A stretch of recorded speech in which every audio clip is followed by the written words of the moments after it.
Back with us now, Florida Congressman-elect. He's Greg Steube. Congressman Steube, it's good to see you. Happy New Year. Congressman, what is the plan B? These 20 conservatives are not backing down. What's the plan? Well, happy birthday. And the plan right now is we have a group with Team McCarthy that is negotiating with them behind closed doors. That was the purpose of the adjournment until 8 o'clock tonight.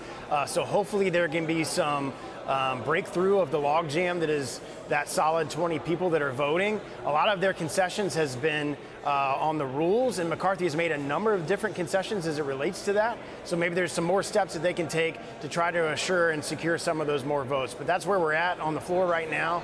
And at 8 o'clock, you'll probably see us go in for the 7th vote. Are you optimistic that he'll win? I am. I mean, just look at the numbers. You've got over 200 members of the conference that support Kevin. There's only 20 people holding out. That's only 10% of the conference. And the overwhelming majority of the conference obviously should decide who our leader is going to be and not the minority 10% of our conference. So I think hopefully they'll be able to work this out and we can actually start the work of the American people. Because just like your reporter said, we can't get to doing any of this that we talked about doing for the American people until we swear in and take the gavels. So let's watch Congressman-elect Lauren Boebert. She nominated Byron Donalds for the speakership. Watch this. Our border is wide open. Inflation is out of control. The Senate just passed $1.7 trillion without our input. So let me be clear. Our job is not to coronate the biggest fundraiser or rubber stamp the status quo or keep on going along to get along. It's to use our votes to elect a speaker who will enable us to get our country back on track. Byron Donalds is that leader. Republicans, including many moderates, have been impressed by Byron Donalds. The president needs to tell Kevin McCarthy that, sir, you do not have the votes and it's time to withdraw. And with that, I yield. Thank you. A lot of booing over that. What was your reaction when you heard that?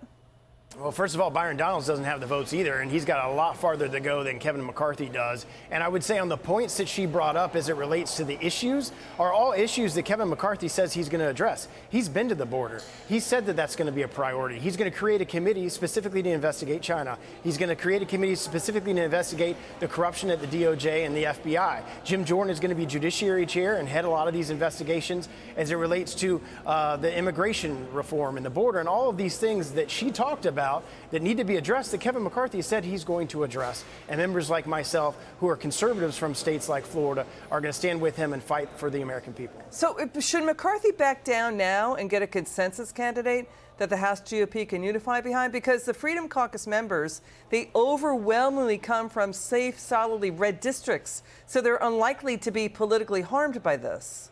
Well, and what's interesting is the majority of the Freedom Caucus actually supports Kevin McCarthy. It's just these 20 individuals who are holding out. So I think we need to hopefully this negotiation that's happening right now will be successful. We can come together as Republicans, elect a Republican speaker, and move forward to do the things that the American people have brought us up here and tasked us up here to do. The GOP needs to decide what the problem is. It's either they're not putting forward candidates that the overwhelming majority of voters will go for, or is it that, you know, to the 20 conservatives who are angry, it's that, you know, the House Republicans are compromising too much and bending to the will of Democrats too much? How do you see it? Well, look, we live in a democratic republic. In that democratic republic of the Republican conference, 222 members voted for the leader that we want. Are we not going to allow 90%, the overwhelming majority of the conference, who was elected by the voters of this land, to determine who our next speaker is going to be in the Republican conference? Not 10%, the minority, mass minority of our conference. We should let the Democratic Republican be. We should stand behind who the overwhelming majority of our conference have elected after this last election cycle and move forward to do the American people what they want us to do. You know, we have a new Gallup poll. Americans see economic pain, higher taxes, even political unrest in 2023. You know, the media is slamming the House GOP. The president is saying that this is an embarrassment.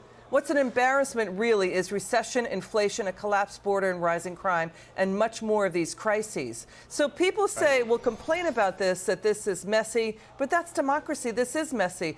The question is, will you guys get to a House Speaker that everybody can coalesce behind? And will it be Kevin McCarthy? Well, at some point we have to. I feel strongly that it is going to be Kevin. He's got 202 votes out of 222. You just have those 20 that are holding out. So I feel very confident that he can get there. And we need to work together to find that person, because every single day that goes by, we're not able to do the work of the American people. And that's what they sent us up here to do, is to do these investigations, pass the bills that we talked about passing, and we will do that as soon as we elect a speaker. Which of the 20 do you think will first bend, and will the others follow behind that person? I don't know. It's going to, in the conversations with them, they all seem pretty locked in, but then they talk about being able to negotiate on these rules, but then they give them some of these rule concessions, and they still don't break away. So I think this is a lot more personality based than what they're saying it is. But at some point, they're going to have to realize that we need to get to work and to set our personal differences aside and go behind the overwhelming majority of what the conference wants us to do, move forward with Kevin as the speaker, and get to the work for the American people. What rules are they upset about? Well, one of them was the vacate the chair, which McCarthy has already acquiesced to.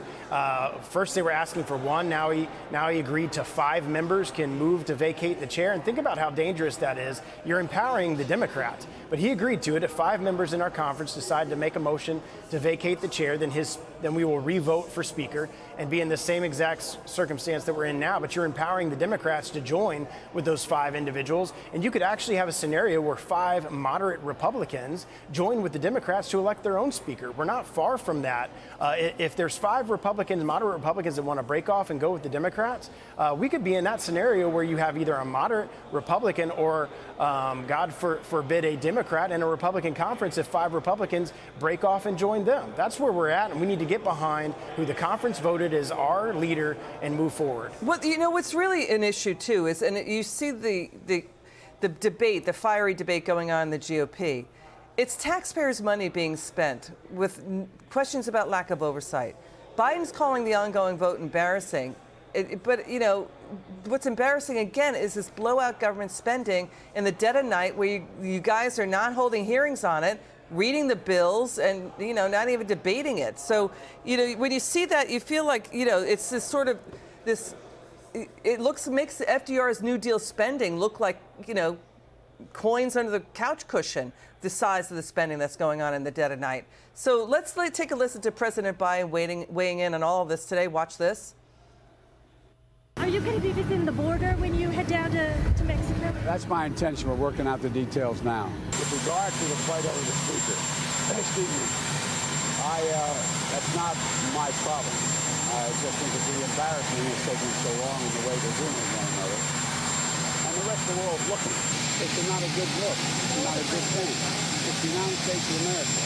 And I hope they get the opportunity. Why is it important to go with Mitch McConnell to Kentucky? To state. That's the reason. Why is that significant to be with McConnell there? We've been friends a long time. Everybody talks about how significant it is. And there's nothing unusual about our relationship. It's a giant bridge, man. It's a lot of money. So you heard that, Congressman. Now he's saying he's going to go to the border. He intends to. There's a caveat there. And Congressman, now he's talking about blowout spending. That's what's scaring Americans because inflation is going up. Final word. And he's to be responsible for both of those crises that he created on his own. A $1.7 trillion that was passed days before a Republican House took over the majority in the House. And the border is 100% lands in his lap and is his responsibility, and he's failed. Congressman Steube, good to see you. Come back soon.